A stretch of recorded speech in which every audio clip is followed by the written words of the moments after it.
They caged the last human for display, until he befriended their sacred beast.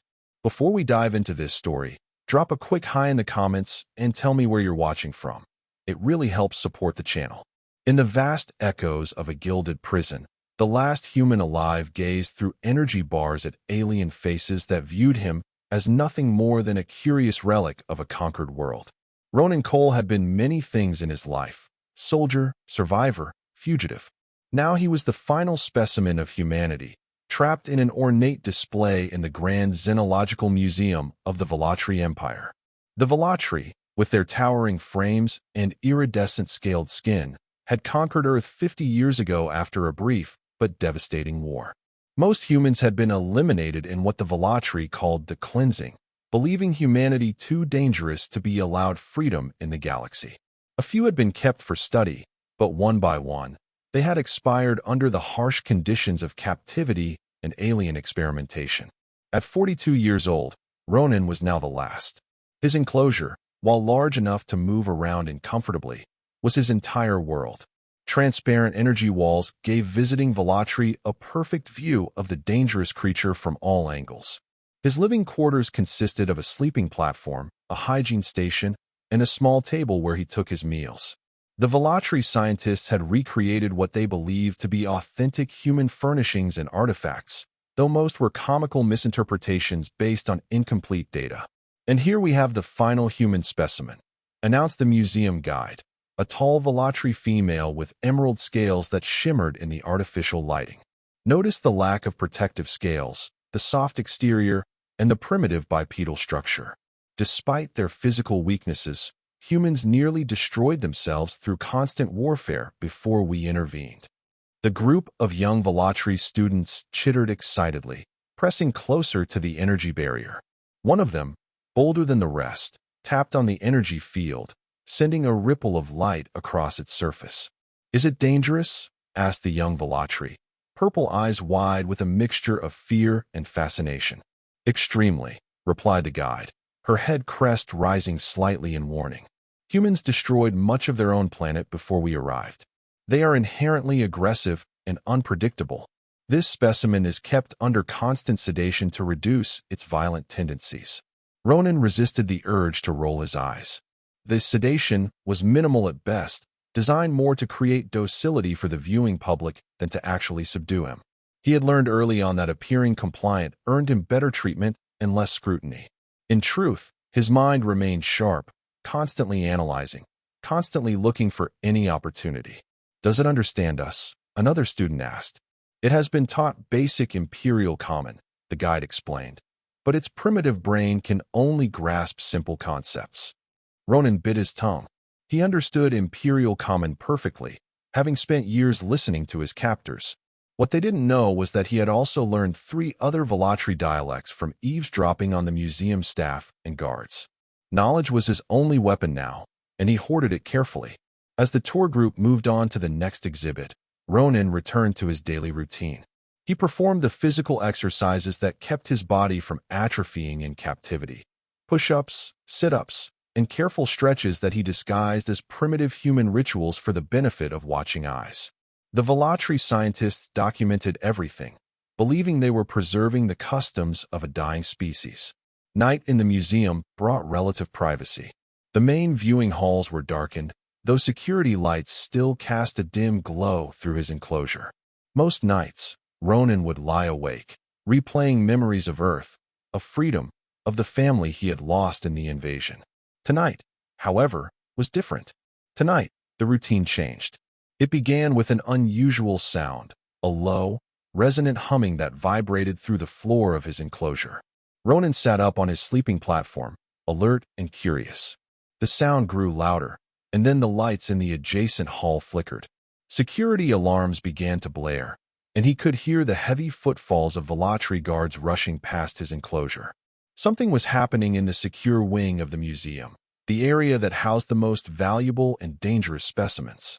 Ronan moved to the edge of his enclosure, straining to see through the dimness.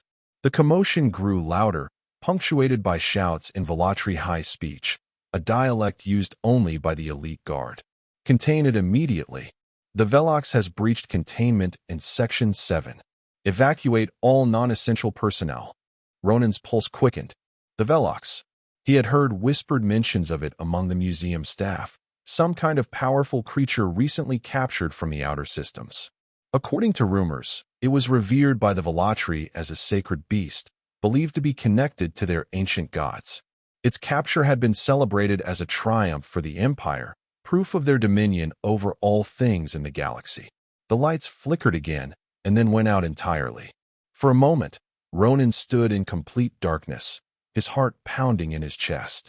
Then the emergency systems activated, bathing the museum in a dull red glow. But something was different. The familiar hum of the energy barrier was gone. Cautiously, Ronan reached out his hand. Where the energy field should have been, there was nothing but air. The power failure had deactivated his prison. Without hesitation, Ronan slipped out of his enclosure for the first time in 7 years. Freedom, even temporary, sent a surge of adrenaline through his body. He moved silently through the darkened museum, years of careful observation guiding his steps. He knew the patrol routes, the camera positions, the locations of the security stations. If there was ever a chance to escape, it was now. He made his way toward the loading docks, where supply ships regularly delivered new specimens and exhibits. If he could stow away on an outbound vessel, he might have a chance at true freedom. But as he rounded a corner, he froze. Ahead of him, illuminated by the emergency lighting, was chaos. Bodies of Velatri guards lay scattered across the polished floor, their scales dulled in death. Standing amidst them was a creature unlike anything Ronan had ever seen. It was massive, easily 3 times his height, with a body that seemed to shift between solid and vapor. Its form resembled something like an enormous feline, but with tendrils of energy that rippled along its flanks like living lightning. 6 eyes glowed with an inner light, and when it turned those eyes toward him, Ronan felt a presence brush against his mind. This was the Velox, the sacred beast of the Velatri, and it was free. Ronan knew he should run. Every survival instinct screamed at him to flee from this clearly dangerous creature. Yet something held him in place, a strange recognition in those 6 glowing eyes, as if the creature saw something in him that resonated with its own nature. The Velox moved toward him, each step silent despite its enormous size. Ronan stood his ground, understanding instinctively that running would be futile. The creature lowered its massive head until it was level with Ronan's, those glowing eyes searching his face. Then, to his astonishment, it spoke, not in words, but directly into his mind. "You are also a captive." The voice was neither male nor female, neither young nor old.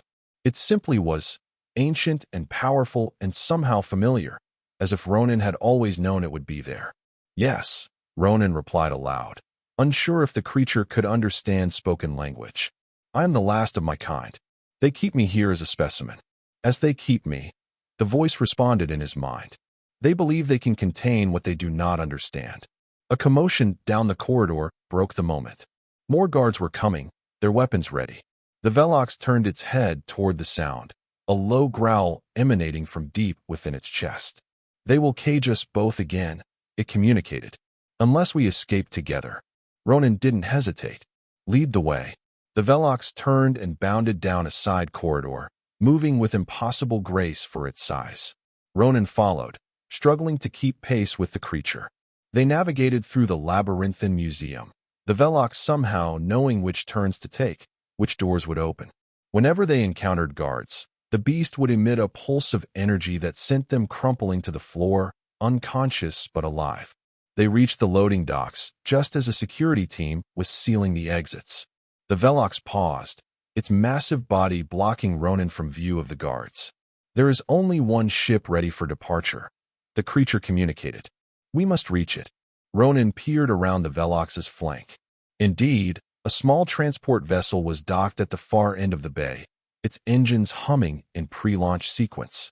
Between them and the ship were at least 20 armed guards. "We'll never make it past them," Ronan whispered. "We will," the Velox replied, and Ronan felt a surge of confidence that wasn't entirely his own. "When I move, stay close to me. My energy field will protect you." Before Ronan could question what that meant, the Velox launched forward into the open bay. Guards shouted and energy weapons discharged, but the beams seemed to bend around the creature, unable to penetrate some kind of invisible barrier. Ronan ran alongside the beast, and to his amazement, he felt the heat of weapon fire pass around him as well, deflected by whatever power the Velox was projecting. They reached the transport ship, and with one powerful leap, the Velox was aboard. Ronan scrambled up the loading ramp behind it. Inside, a startled Velatri pilot reached for an alarm, but the Velox was faster. A tendril of energy stretched from its body, touching the pilot's forehead. The Velatri slumped in his seat, unconscious. "Can you fly this vessel?" the Velox asked. Ronan moved to the control panel, studying it quickly. "I've watched them enough times. I think I can manage the basics." He had spent years observing the comings and goings of ships from his enclosure, memorizing the sequences, the controls, the procedures. It was dangerous knowledge for a captive to have, which was why he had hidden his observations beneath a mask of docile ignorance. With quick movements, Ronan initiated the launch sequence and sealed the ship's doors. Alarms blared throughout the docking bay as the vessel's engines powered up. Guards were firing at the ship now, but the reinforced hull absorbed the energy blasts without damage. "Hold on," Ronan warned as he engaged the thrusters. The ship lurched forward, breaking free from its moorings. With a roar of engines, they shot out of the docking bay and into the open sky beyond. Behind them, the museum complex grew smaller, its security lights flashing in impotent warning. Ronan guided the ship upward, pushing the engines to maximum as they approached the upper atmosphere. Warning signals flashed on the control panel. The Velatri planetary defense systems had locked onto them.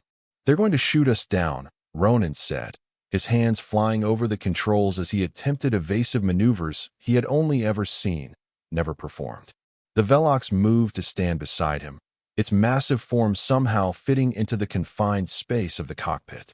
"I can help," it communicated, and Ronan felt a surge of energy flow from the creature into the ship's systems. The control panels flickered, and suddenly new information appeared on the screens, data that shouldn't have been accessible from a simple transport vessel. The Velox had somehow interfaced with the ship's computer, bypassing security protocols and accessing the planetary defense network itself. "What are you doing?" Ronan asked in amazement. "Convincing their weapons that we are not here," the Velox replied, a note of grim satisfaction in its mental voice. On the screens, Ronan could see the tracking systems losing their lock, the defense platforms swiveling away from their actual position to focus on phantom signals elsewhere in the sky. Within moments, they had broken through the atmosphere and into open space, the blue-green world of the Velatri capital falling away beneath them. Only when they had put sufficient distance between themselves and the planet did Ronan allow himself to relax slightly. He set the autopilot to maintain their course away from the Velatri system and turned to face the extraordinary creature that had facilitated their escape. "Thank you," he said simply. "But why did you help me?"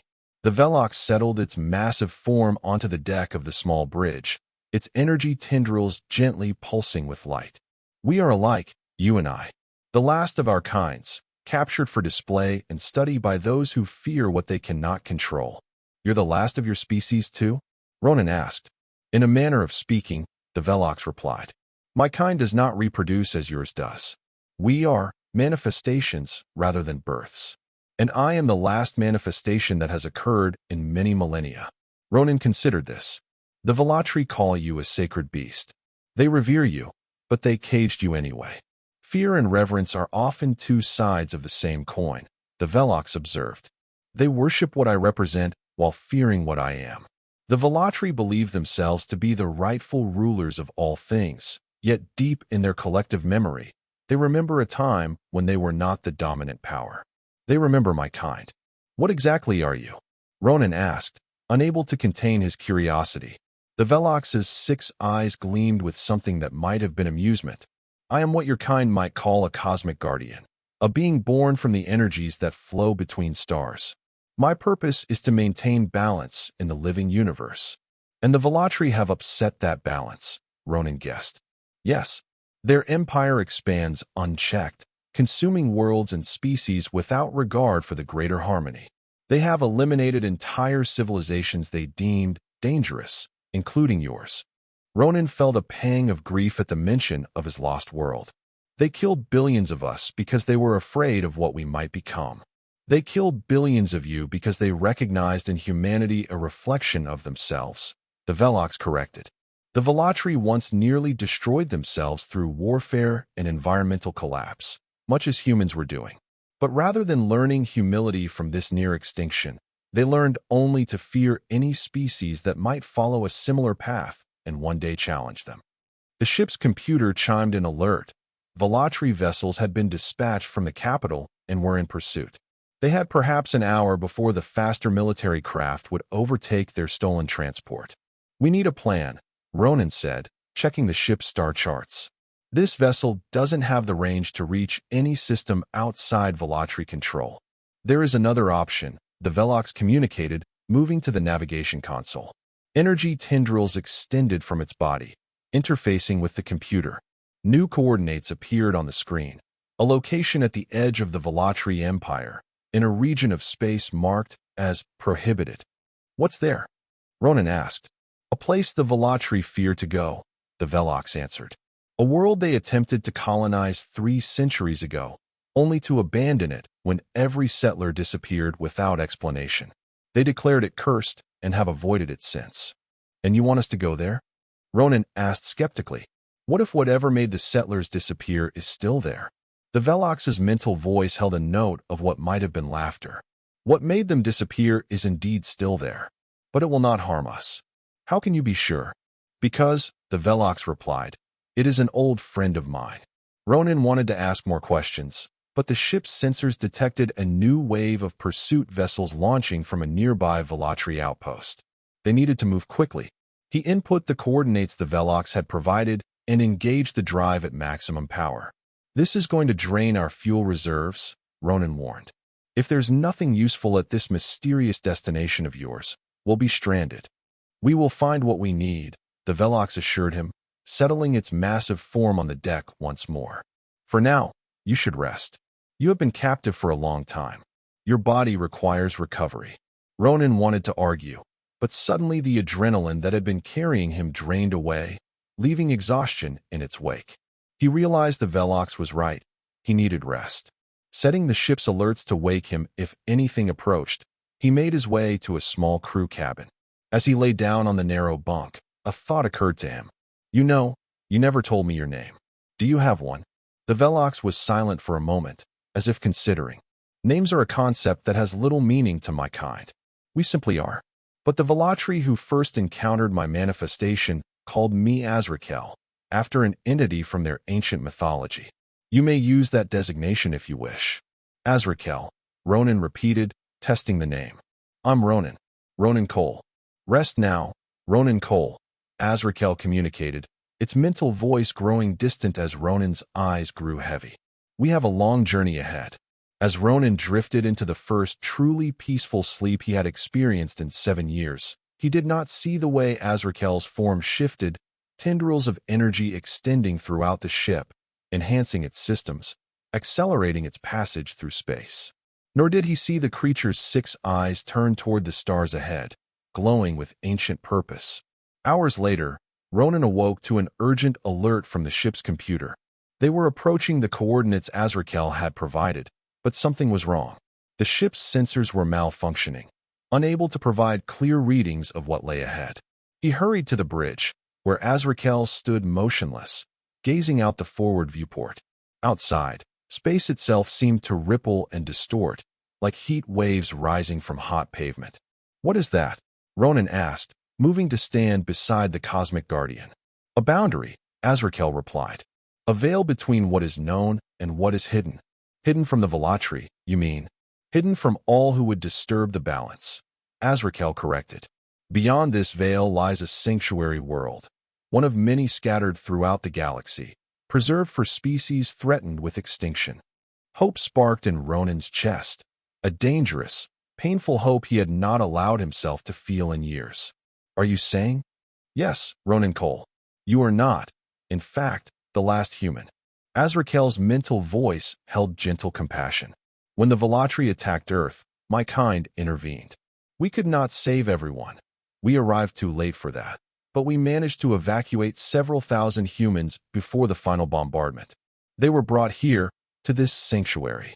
Ronan stared at the distortion ahead, his vision blurring with unexpected tears. There are other humans alive? All this time I thought. The Velatri were meant to believe they had eliminated humanity entirely. It was necessary for the survivors' protection. Azrakel's energy tendrils rippled with what seemed like regret. I would have rescued you as well, had I known of your existence. By the time I manifested and learned of you, you were already deep within the Velatri Empire, too well guarded for even me to reach without drawing attention. The ship's sensors blared another warning. The pursuing Velatri vessels were closing in, now less than 20 minutes behind them. How do we get through the boundary? Ronan asked, wiping his eyes and focusing on the immediate problem. I will guide us, Azrakel answered. But the transition may be uncomfortable for you. Your physical form is not designed to pass through such barriers without protection. Before Ronan could ask what that meant, Azrakel's form began to change. The energy tendrils that had been rippling along its flanks extended outward, surrounding Ronan in a cocoon of shifting light. He felt a strange tingling sensation across his skin, neither painful nor pleasant, simply alien. Do not be afraid, Azrakel communicated as its energy enveloped him completely. I am creating a buffer for your physical form. Without it, the passage would tear your atoms apart. Ronan could still see through the energy field, though everything appeared distorted, as if viewed through rippling water. He watched as Azrakel interfaced with the ship's controls once more, guiding them directly toward the boundary distortion.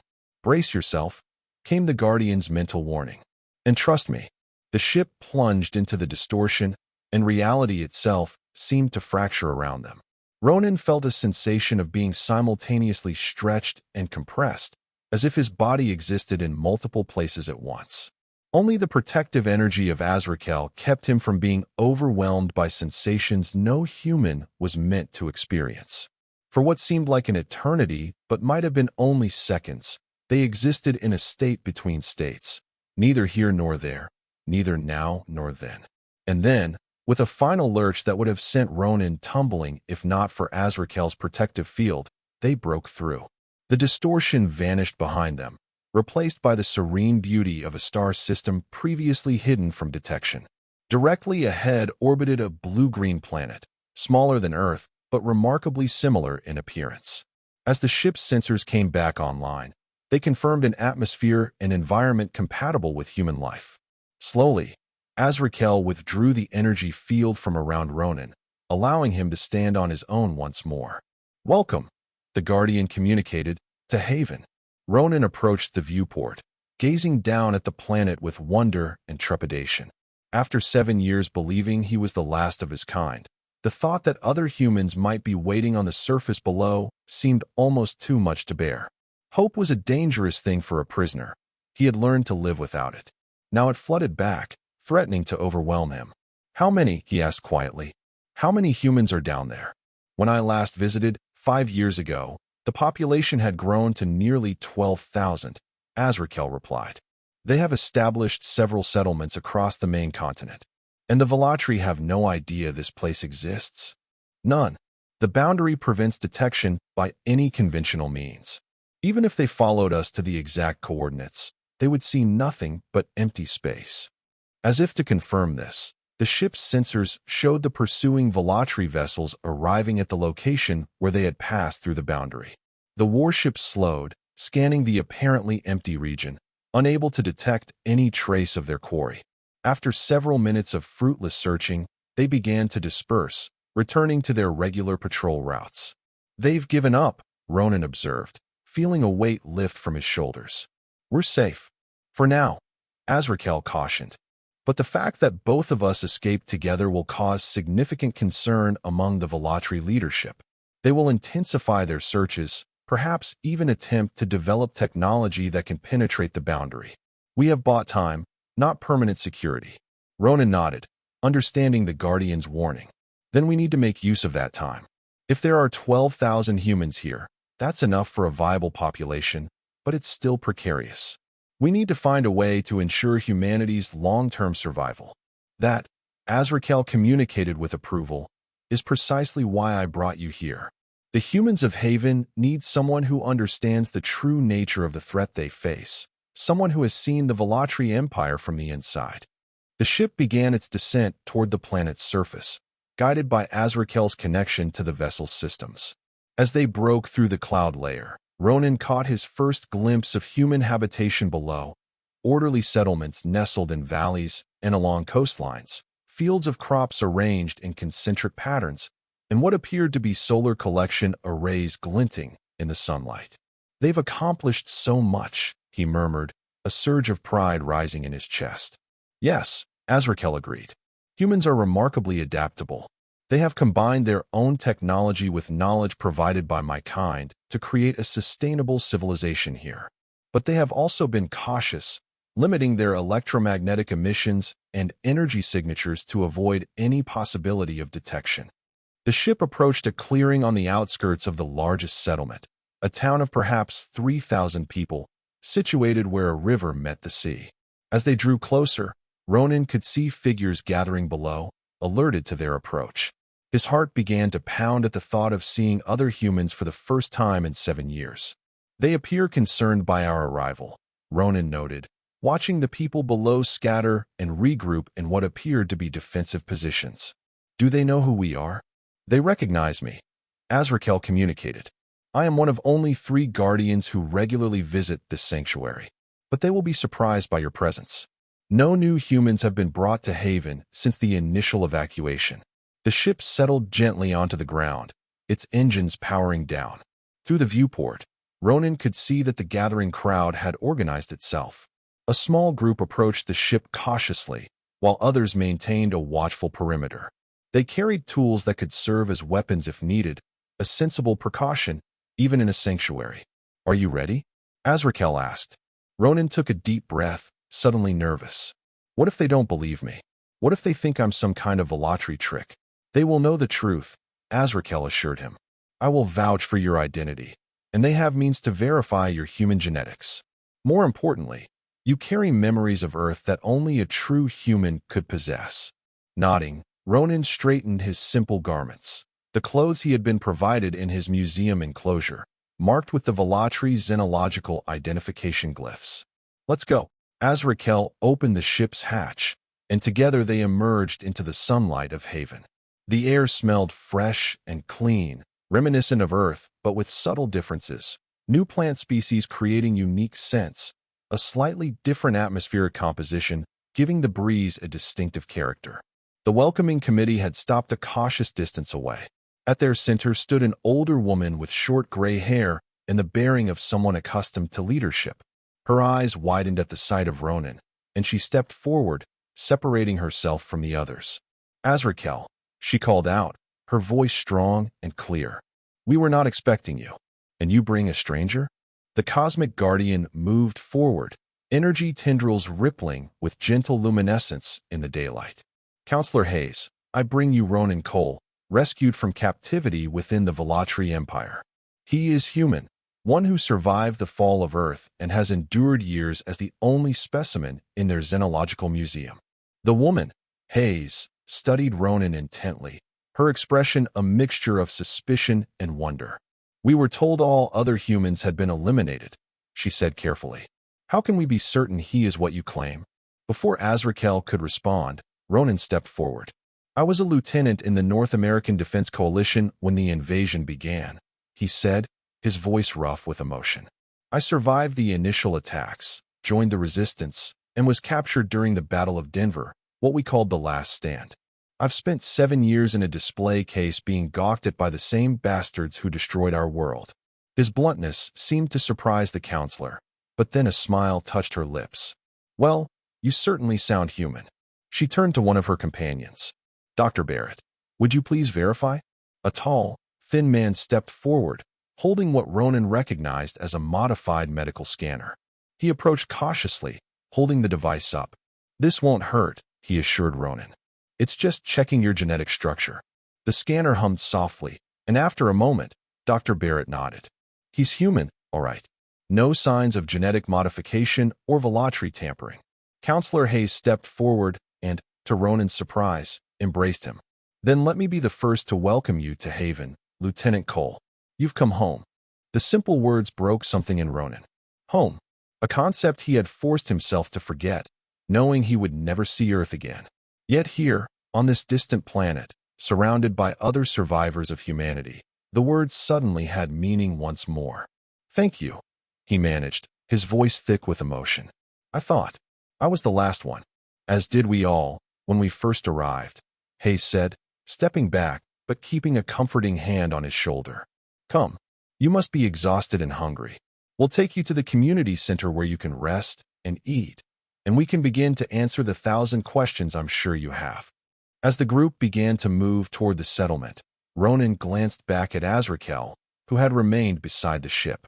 Aren't you coming? I will join you shortly, the Guardian communicated. First, I must ensure our passage was not detected and strengthen the boundary against potential intrusion. Enjoy your reunion with your kind, Ronan Cole. You have earned this moment. Ronan nodded his thanks, then turned to follow Counselor Hayes and the others into the settlement. As they walked, the news of his arrival spread rapidly. People emerged from buildings to line the paths, staring in wonder at the newcomer. Some called out greetings. Others simply watched in silence, as if seeing a ghost. For Ronan, the experience was equally surreal. After years of being stared at by alien faces, the sight of human features, the diversity of skin tones, hair colors, eye shapes, was overwhelming. Tears threatened again, but he blinked them back, determined to maintain his composure. The community center turned out to be a large circular building near the heart of the settlement. Inside, a meal was quickly prepared while Dr. Barrett performed a more thorough medical examination, confirming that despite his long captivity, Ronan was in reasonably good health. The Velatri wanted to keep their specimen alive and well. Ronan explained as the doctor examined old scars on his back, souvenirs from his time in the Resistance. Dead humans weren't much of an attraction. You're somewhat malnourished, Dr. Barrett noted, and showing signs of vitamin deficiencies consistent with an artificial diet. But overall, you've maintained good muscle tone and organ function. Were you able to exercise in captivity? Ronan nodded. I made sure of it. Disguised it as human rituals they were eager to document. Figured if I ever got a chance to escape, I'd need to be ready. Smart thinking, the doctor approved. We'll put you on a supplemental regimen to address the deficiencies, but you should recover fully with proper nutrition. When the medical examination was complete, Ronan was led to a dining area where Counselor Hayes waited along with several other community leaders. The smell of the food, real food, not the nutrient-balanced but tasteless provisions he had been given for years, made his stomach growl audibly. Please, eat, Hayes encouraged, indicating the spread before him. We can talk while you do. Ronan didn't need to be told twice. He ate slowly, savoring each bite of the simple but delicious meal. Fresh bread, some kind of stew made with local vegetables, and what tasted like fish, and fruit that resembled apples, but with purple flesh. As he ate, Hayes explained the basics of Haven. The sanctuary world had been prepared decades before the Velatri invasion, part of a network of refuges established by the Cosmic Guardians for endangered species throughout the galaxy. When the Velatri attacked Earth, a guardian called Nemerai appeared to several key scientific and governmental facilities around the planet, she explained.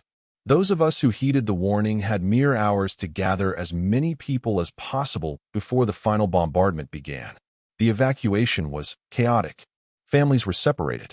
Not everyone we tried to save made it through. But 12,000 did, Ronan said. That's 12,000 more than I thought had survived. Hayes nodded solemnly. We've built a life here. It hasn't been easy. We arrived with limited technology and resources. But the Guardians provided knowledge and occasional assistance, and the planet itself is remarkably hospitable. We've established agricultural systems, basic manufacturing, education, healthcare. We've even begun to adapt some of the native flora and fauna for human use. And the Velatri never found you. No, the boundary conceals us completely. Until today, we believed that was enough to ensure our safety. Her expression grew concerned. But Azrakel's arrival with you suggests our security may be more precarious than we thought. The Velatri are expanding their empire more aggressively than ever, Ronan confirmed, setting down his spoon as he finished the stew. They've doubled the size of their fleet in just the past few years. And they're developing new technologies designed to detect energy signatures through previously impenetrable barriers. If they haven't found a way through the sanctuary boundaries yet, it may just be a matter of time. A grave silence fell over the table as the implications of his words sank in. Then we must prepare, said one of the other counselors, a broad-shouldered man with dark skin and a close-cropped beard. We've been focused on building a sustainable society, not preparing for war. And that was the right priority, Hayes insisted. We couldn't have survived otherwise. But Counselor Blake is right. If there's even a possibility the Velatri could find us, we need to be ready. Ready how? Asked another counselor, an older Asian man with silver-streaked hair. We have no weapons that could stand against a Velatri warship, let alone a fleet. We have no military. Most of our people have never even seen combat. We have knowledge, Ronan interjected. I've spent 7 years studying the Velatri from the inside, their technology, their tactics, their weaknesses. And we have Azrakel. One guardian, however powerful, cannot stand against the entire Velatri Empire. The skeptical counselor pointed out. Perhaps not, came a mental voice that all present could suddenly hear. But I am not alone.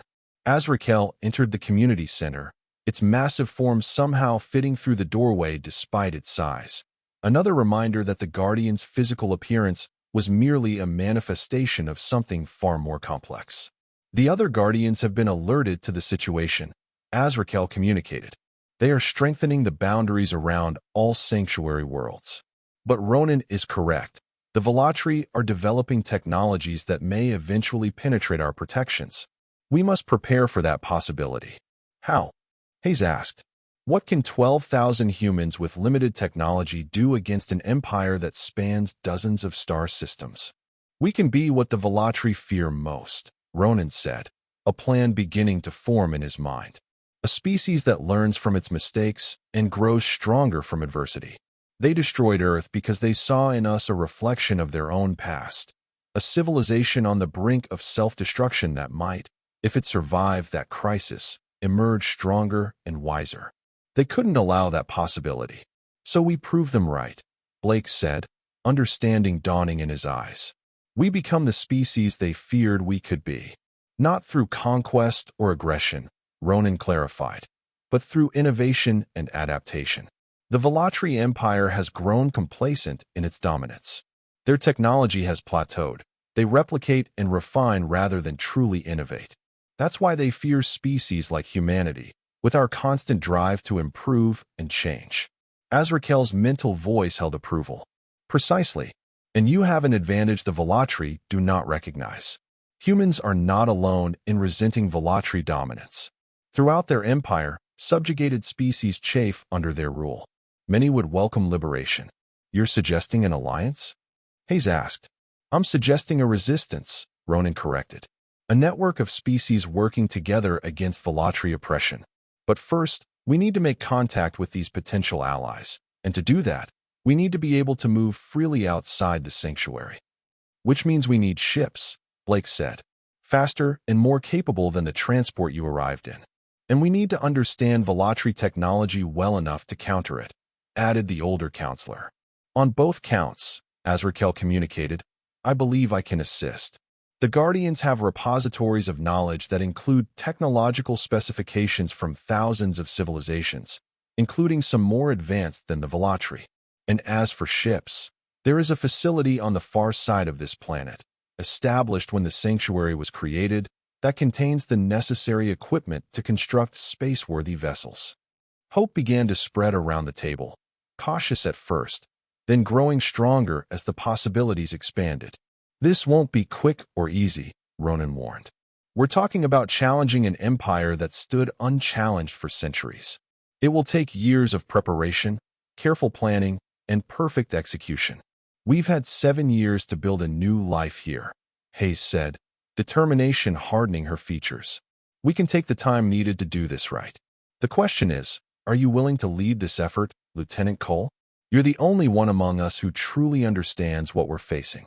Ronan looked around the table at these survivors of humanity, people who had built a new civilization from nothing, who had carried the flame of human ingenuity and resilience through their darkest hour. For the first time in years, he felt a sense of purpose beyond mere survival. "I am," he said simply, "on one condition, that we remember what we're fighting for. Not revenge for Earth, but a future where all species can determine their own destiny without fear of extinction for being too dangerous or too unpredictable. The Velatri were wrong about humanity. Let's prove it by being better than they expected, not worse." Hayes smiled, reaching across the table to clasp his hand. "Well said, Lieutenant. I think you'll find we all share that vision." She looked around at her fellow counselors, who nodded in agreement. Then it settled. "Tomorrow, we'll convene the full council and begin making plans. Tonight, rest and recover. You've had quite a journey." As the meeting dispersed, Ronan found himself alone with Azrakel in the now empty dining area. The Cosmic Guardian's form seemed to pulse with approval. "You have given them something they have lacked since arriving here," Azrakel observed. "Hope for more than mere survival." "I hope it's not false hope," Ronan replied, suddenly feeling the weight of responsibility settling onto his shoulders. "The Velatri Empire is powerful. Even with your help, challenging them directly would be suicide. Which is why you will not challenge them directly," Azrakel advised. "As you said, innovation and adaptation are humanity's strengths. Use them. The Velatri expect direct confrontation because that is how they themselves operate. Show them something they do not expect." Ronan nodded thoughtfully. "I'll need to learn everything about this sanctuary world, its resources, its capabilities. And I need to understand exactly what technological knowledge you can provide. All of that can begin tomorrow," Azrakel communicated. "For now, Hayes was right. You should rest. Your body and mind have endured much in recent days." Ronan couldn't argue with that. The adrenaline that had carried him through their escape and arrival was fading, leaving bone-deep weariness in its wake. He was shown to a small but comfortable dwelling near the community center, a simple structure with basic furnishings, but to Ronan, after years in his museum enclosure, it seemed like a palace. As he settled onto the bed, a real bed, not the sleeping platform he had been provided in captivity, Ronan found his mind racing despite his exhaustion. The events of the past day had transformed his entire reality. From being the last human specimen in an alien museum to becoming potentially the leader of a resistance movement against the most powerful empire in the galaxy, it was almost too much to process. Yet beneath the anxiety and uncertainty, a steady flame of determination burned. For 7 years, he had been powerless, reduced to an object of curiosity. Now he had agency again, and not just for himself, but potentially for thousands of humans and countless members of other subjugated species. With that thought warming him, Ronan finally drifted into sleep, dreaming not of his years in captivity, but of a future where humanity walked among the stars as equals, not specimens or subjects. The following weeks were a whirlwind of activity. Ronan was introduced to the full Human Council, a governing body of 15 representatives from different settlements across Haven. The news of his arrival and the potential threat he represented, a human who had escaped from the heart of the Velatri Empire, potentially leading their enemies to the sanctuary, caused initial concern among some counselors. But as Ronan shared his knowledge of the Velatri and his vision for resistance, concern gave way to cautious optimism. With Azrakel's guidance, Ronan was shown the technological repository hidden beneath the mountains at the center of Haven's main continent. There, holographic databases contained knowledge that spanned millennia and thousands of civilizations, a library of innovation preserved by the Cosmic Guardians.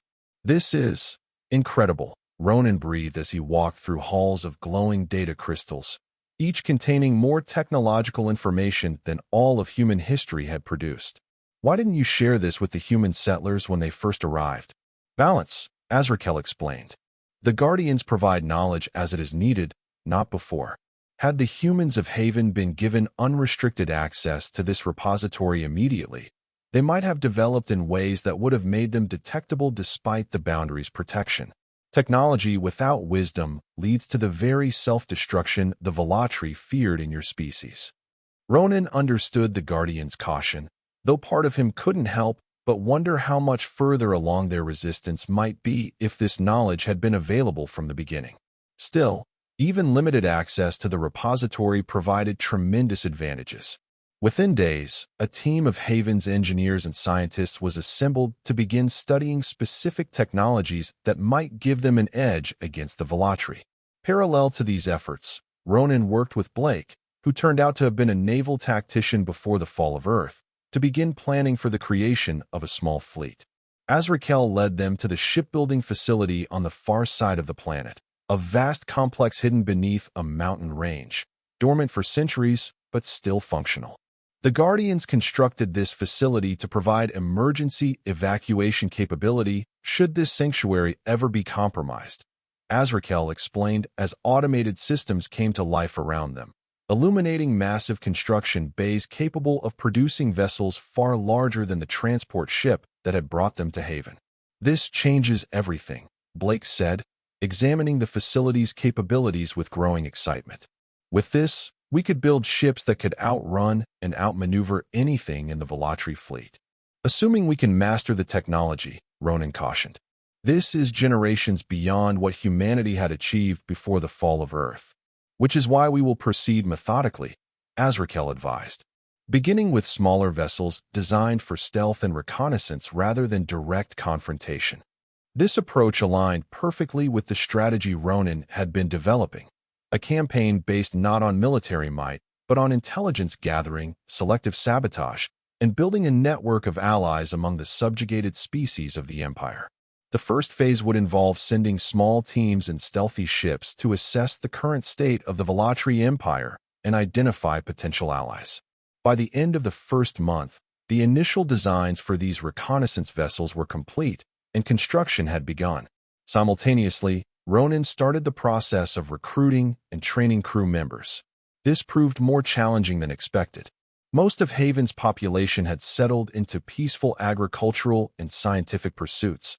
The idea of venturing beyond the safety of the boundary into hostile space was frightening to many. "We need volunteers who understand the risks," Ronan explained during a community gathering. "This isn't about glory or adventure. It's dangerous work that might not have immediate rewards. But without information about what's happening in the wider galaxy, we're operating blind. We need eyes and ears beyond Haven."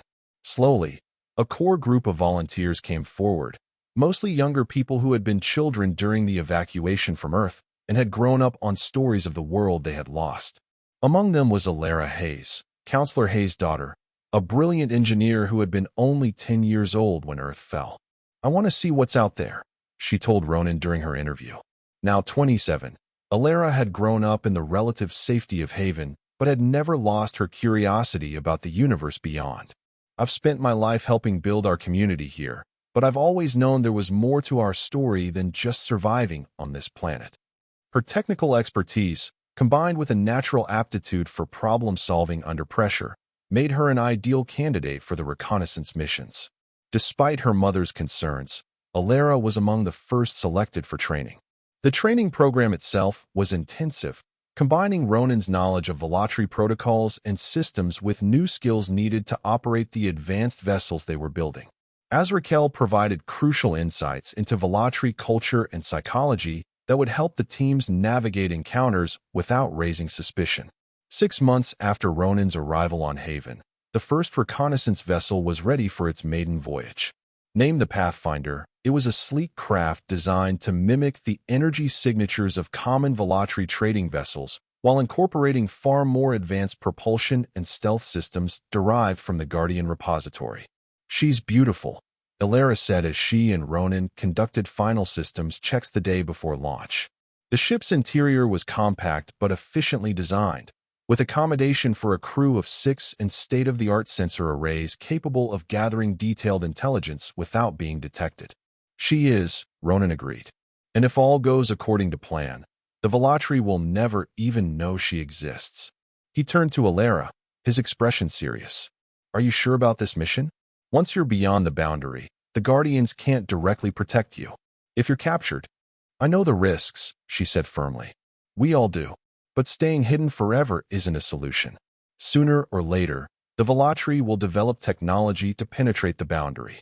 Better to act now, on our terms, than wait until we have no choice." Ronan couldn't argue with her logic. It mirrored his own thinking.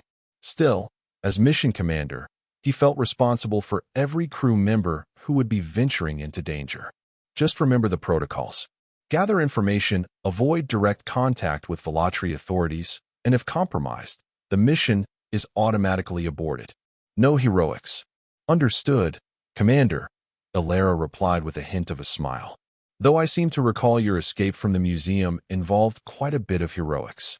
That was different, Ronan said. I had a cosmic guardian backing me up. And we have you, she countered. The only human who's seen the Empire from the inside and lived to tell about it. Your knowledge gives us an advantage no one else has. The following morning, the Pathfinder and its crew of 6 prepared for departure. The mission was straightforward in concept but complex in execution. The ship would pass through the boundary near a known Velatri trade route, then spend 3 weeks gathering intelligence on fleet movements, communication patterns, and the current political climate within the Empire. Most importantly, they would seek information about other subjugated species that might be potential allies. As the crew made final preparations, Azrakel appeared, its massive form somehow fitting comfortably in the ship's cockpit. I have enhanced the vessel's energy signature masking capabilities, the Guardian communicated. To Velatri sensors, you will appear as background radiation unless they specifically search for you. But this protection is not perfect. Maintain distance from their patrol vessels. We will, Ronan assured the Guardian. And we'll return in exactly 3 weeks, whether we've completed all objectives or not. See that you do, Azrakel replied, and Ronan detected something like concern in its mental voice. The humans of Haven need you, Ronan Cole. Do not take unnecessary risks. That's rich, coming from the one who broke me out of the most secure museum in the Empire, Ronan said with a slight smile. A calculated risk, not an unnecessary one, Azrakel corrected, energy tendrils rippling in what Ronan had come to recognize as amusement. Safe journey, Pathfinder. With final farewells completed, the crew sealed the ship and prepared for launch. Ronan took the commander's seat, with Ilera as his second-in-command and chief engineer. The other crew members included a navigation specialist, a communications expert, a xenobiologist specializing in Velatri physiology, and a security officer with experience in the Earth military before the fall. All systems nominal, Ilera reported as the ship's engines powered up. Stealth systems engaged. We're ready for departure. Pathfinder to Haven Control, Ronan said into the communication system.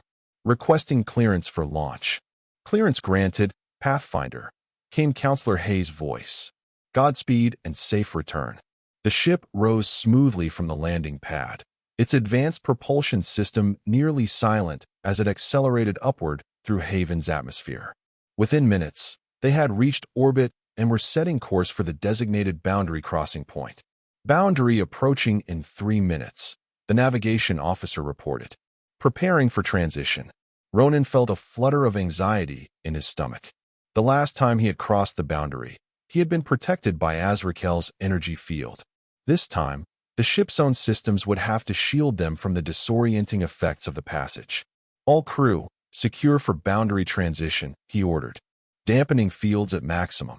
As the ship approached the invisible barrier that separated Haven from the wider galaxy, Ronan could see the now familiar distortion effect through the viewport, space itself seeming to ripple and bend. Boundary in 5, 4, 3, 2, 1 mark.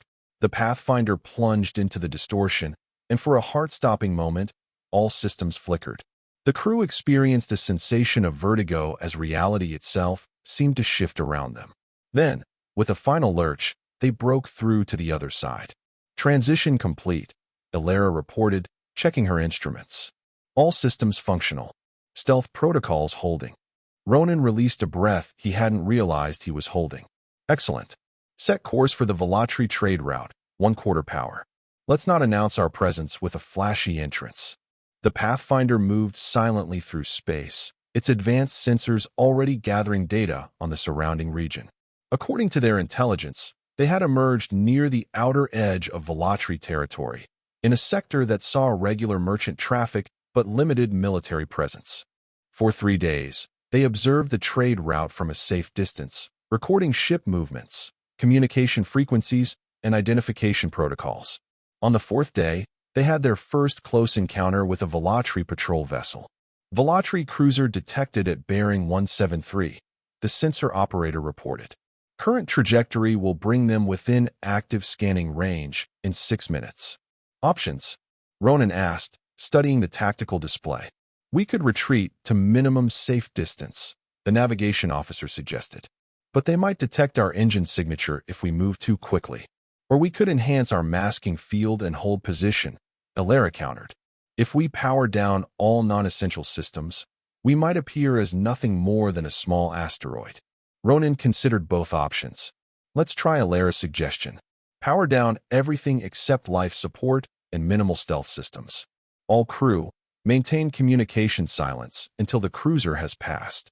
The Pathfinder went dark, drifting silently as the Velatri patrol vessel approached. Through the viewport, Ronan could see the massive warship, sleek and predatory, its hull gleaming with the distinctive iridescent metal alloy the Velatri favored for their military vessels.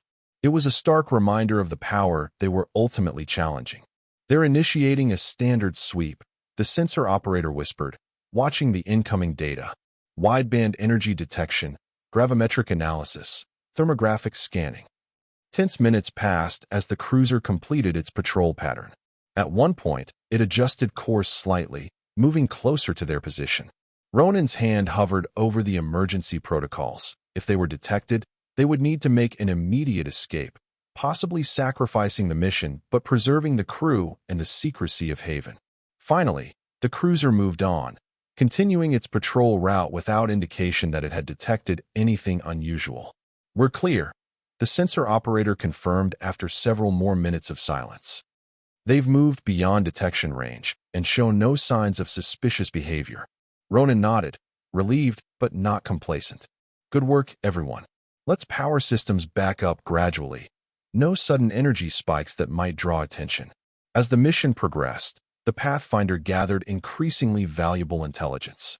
They monitored Velatri communications, gradually building a picture of the current political situation within the Empire. What they discovered was encouraging. The unified front the Velatri presented to subjugated species concealed growing internal divisions. They're arguing about resource allocation, the communications specialist reported after decoding a particularly revealing transmission between two high-ranking Velatri administrators. The outer colonies are demanding more support from the core worlds, citing increased responsibilities for security with an inadequate military presence. That could work to our advantage, Ronan noted. Stretched resources mean gaps in their defense network, gaps we might exploit.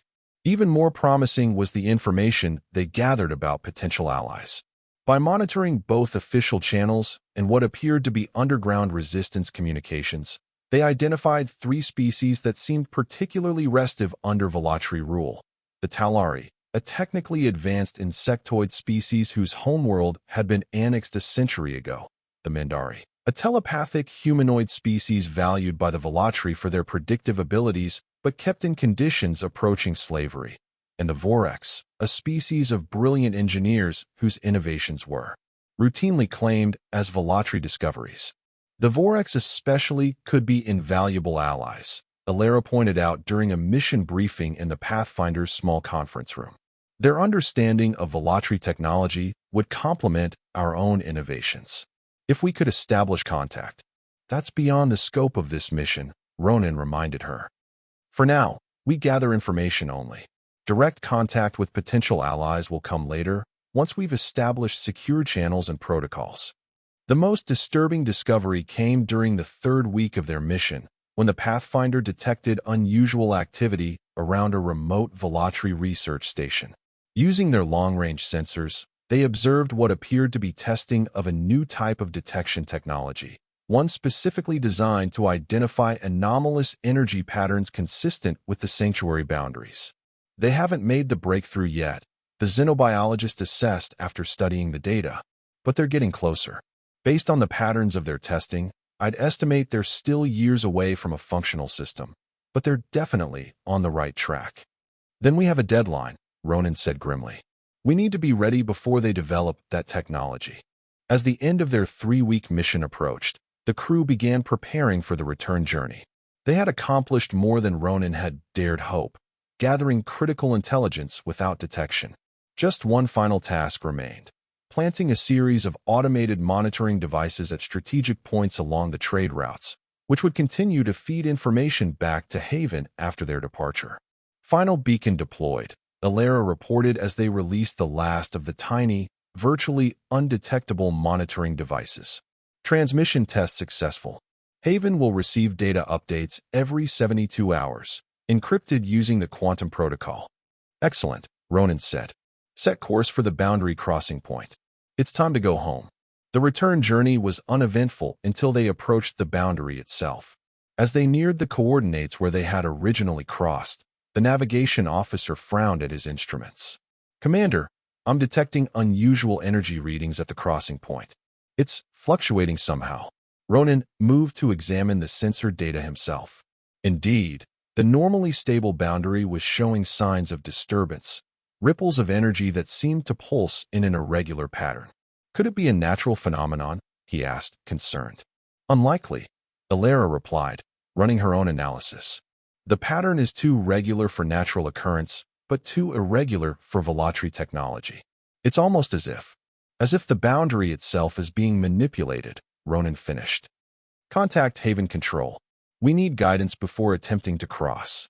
But before they could establish communication, a massive surge of energy erupted at the crossing point.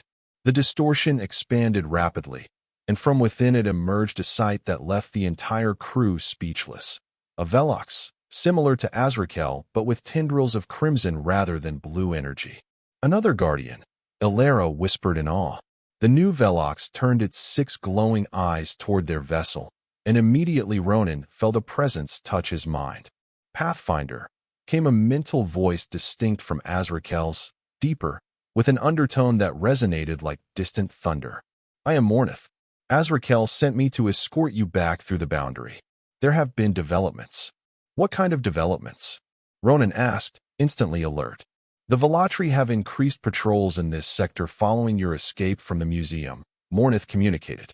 They suspect a connection between the missing human specimen and the sanctuary worlds, though they have no proof. It is no longer safe for you to cross the boundary without protection. Ronan exchanged concerned glances with Alara. We can follow your lead, Guardian Mornith. What do you need us to do? Maintain your current course and speed, Mornith instructed. I will create a shield around your vessel similar to what Azrakel provided for you personally during your initial crossing. Do not deviate or adjust power levels, regardless of what you may experience. Following Mornith's instructions, the Pathfinder approached the boundary distortion. The massive guardian moved alongside them, crimson energy tendrils extending to envelop the ship in a protective cocoon. As they made contact with the boundary, Ronan felt the now familiar sensation of reality shifting, but muted compared to their outbound crossing, Mornith's protection making the transition smoother. When they emerged on the Haven side of the boundary, Azrakel was waiting for them, hovering in space near the planet's orbit. Welcome back, Pathfinder. Azrakel's familiar mental voice greeted them. Your mission was successful? Very, Ronan confirmed. We have critical intelligence to share. But Mornith mentioned developments on your end as well. What's happened?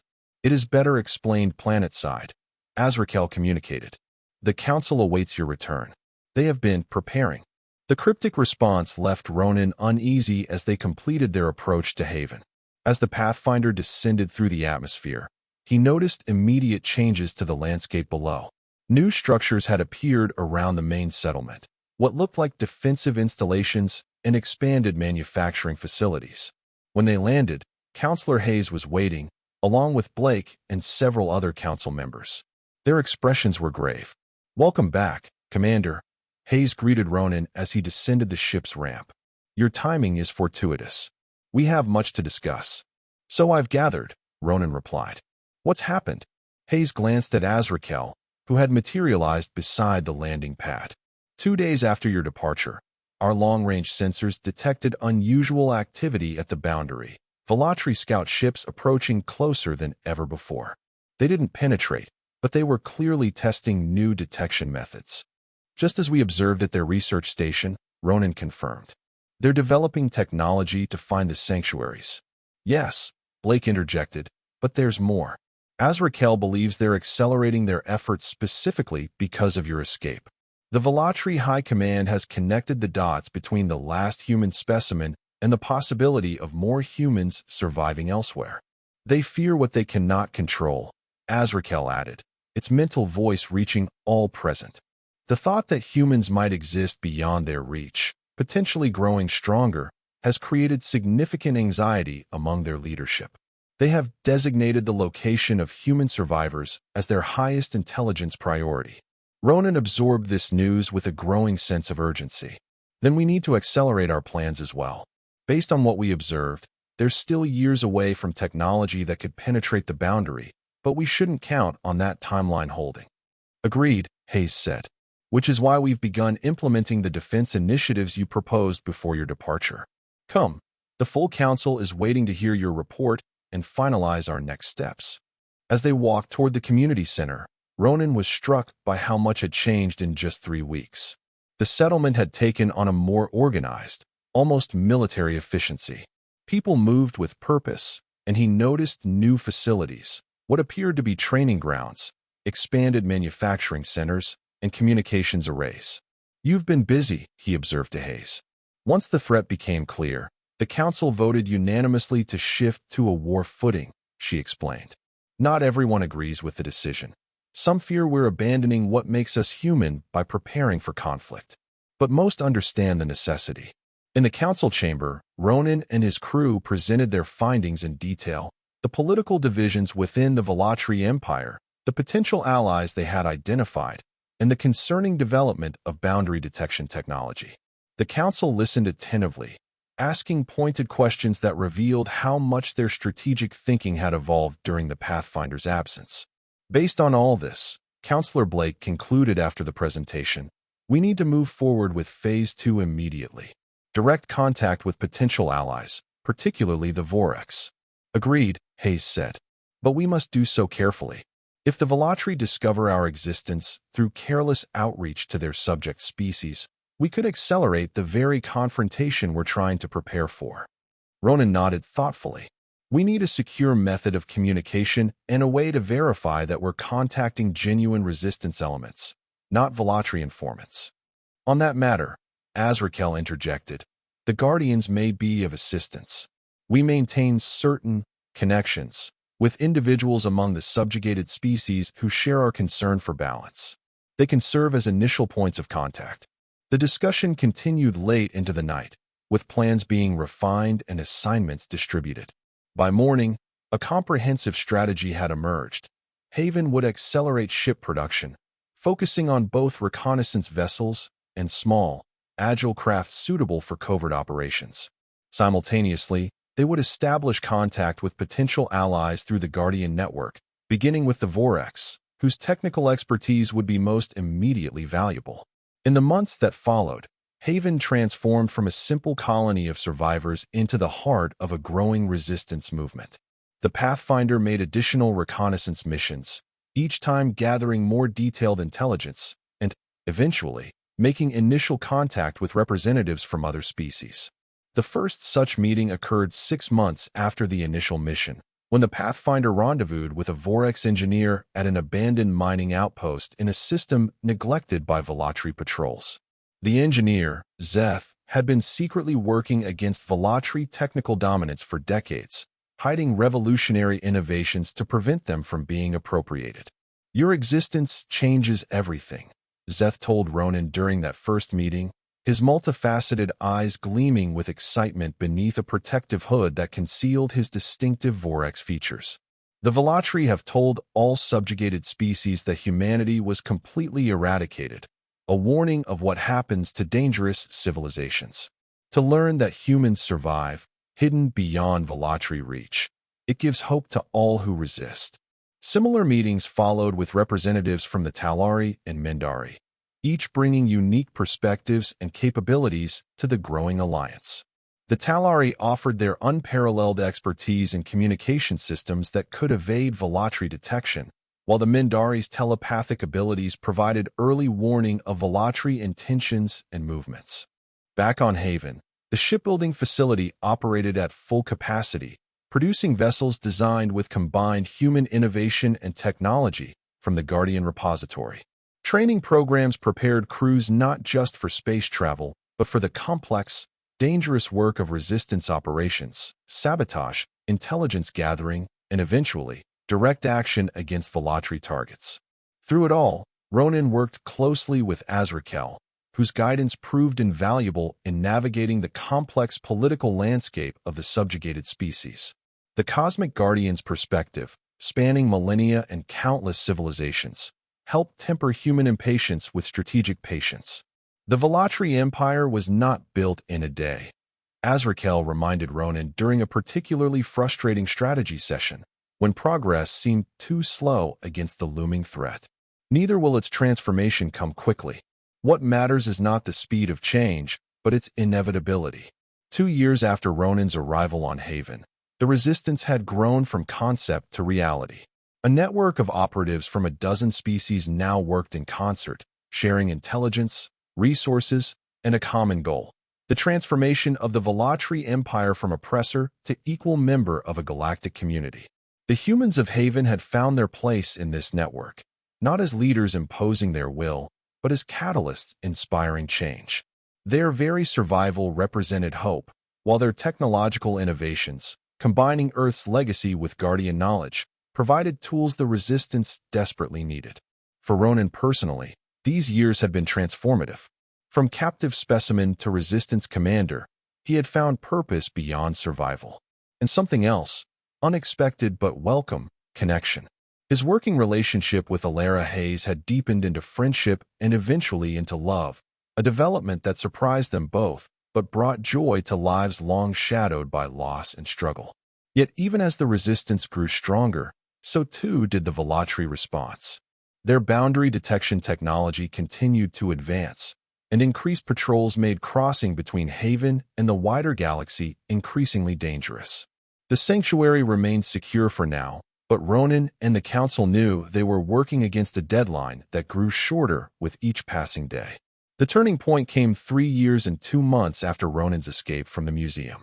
A Mindari operative with access to the highest levels of Velatri government sent an urgent message through the Resistance network. The Velatri High Command had approved development of a new weapon, a boundary disruptor designed to collapse the protective barriers around the sanctuary worlds. They're still in the theoretical stage, Alara explained as she and Ronan analyzed the intelligence with Azrakel and the Council. But our Mindari contact believes they could have a prototype within 18 months. Can the Guardians strengthen the boundaries? Counselor Blake asked Azrakel. The Cosmic Guardian's energy tendrils rippled with concern. We can reinforce them to an extent, but the technology the Velatri are developing attacks the fundamental principles upon which the boundaries operate. Given enough power and refinement, their disruptors would eventually succeed, regardless of our countermeasures. A heavy silence fell over the council chamber as the implications became clear. The sanctuary would not remain safe forever. Haven's security, and that of all the hidden worlds protected by the Guardians, now had a definite expiration date. Then we need to act before they complete the weapon, Ronan said, breaking the silence. We've been building this resistance network for years, gathering allies, developing technologies, establishing infrastructure. It's time to use it. You're suggesting open confrontation? Hayes asked, concern evident in her voice. Our forces are still vastly outnumbered by the Velatri fleet. Not open warfare, Ronan clarified. A targeted operation against their boundary disruptor project. If we can destroy their research and set them back years, we buy time to strengthen our position. Such an operation would require precise intelligence and perfect execution, Blake pointed out. The facility developing this technology will be among the most heavily guarded in the Empire. True, Ronan acknowledged. But we have advantages they don't expect, technology they've never encountered, allies within their own systems, and most importantly, they don't know we're coming. They believe their secret projects are exactly that, secret. After hours of debate, the Council approved Ronan's proposal for Operation Eclipse, a daring mission to infiltrate and destroy the Velatri's boundary disruptor research facility. 6 months of meticulous planning followed. The Resistance coordinated their most ambitious operation yet, combining Vorex technology, Mindari intelligence, Talari communications, and human ingenuity. When the day finally arrived, Ronan led a small elite team that included Alara and representatives from each allied species. Azrakel would guide them through the boundary and provide crucial energy manipulation that their plan required. The operation succeeded beyond their expectations. Not only did they destroy the boundary disruptor prototype, but they also broadcast evidence of the Velatri High Command's deceptions to every planet in the Empire. The Resistance revealed how the Velatri had systematically lied about humanity's dangerous nature and exposed the corruption that had allowed the ruling elite to maintain power for centuries. What followed was not the war Ronan had feared, but a revolution that spread across the Empire with stunning speed. Subjugated species rose up simultaneously, using technologies and strategies developed by the Resistance. The Velatri, facing coordinated rebellion on multiple fronts, found their carefully constructed control systems collapsing. Within 1 year, the Velatri High Command was forced to negotiate. The treaty that emerged dismantled the Empire and established a galactic concord where all species, including the Velatri themselves, would have equal representation. Humanity emerged from hiding, revealing all sanctuary worlds and joining the galactic community as respected members rather than specimens or subjects. 5 years after Operation Eclipse, Ronan and Alara stood on an observation platform on Haven, watching the construction of the Concord's new diplomatic center. Around them, humans worked alongside Vorex, Talari, Mindari, and even Velatri who had embraced the new order. Did you ever imagine this outcome when you were in that museum cage? Alara asked, taking Ronan's hand. Never, he admitted. I just wanted freedom. But this. He gestured at the thriving interspecies community below. This is better than freedom. It's belonging. Azrakel appeared beside them, its energy form shimmering in the sunlight. The balance has been restored, the Guardian communicated. Not through destruction, but through understanding. We couldn't have done it without you, Ronan said. Without your belief that humans were worth saving. It was never about saving only humans, Azrakel replied. It was about preserving the potential of all species to grow beyond their limitations. The Velatri feared that potential. You embraced it. As the Cosmic Guardian departed to resume its duties across the galaxy, Ronan looked to the stars that were no longer barriers but pathways. The last human specimen had become a bridge between worlds, proving that understanding could triumph over fear, and that sometimes the most powerful force in the universe was simply refusing to remain in the cage others built for you. And that was the end of the story. If you listened all the way to here, don't forget to leave feedback about what you thought of the story in the comments, whether positive or negative. Your feedback helps us improve. Also leave your like and subscribe to the channel for more stories like this one. And I'll leave here on the screen another video that I'm sure you'll like. Big hug, and see you in the next story.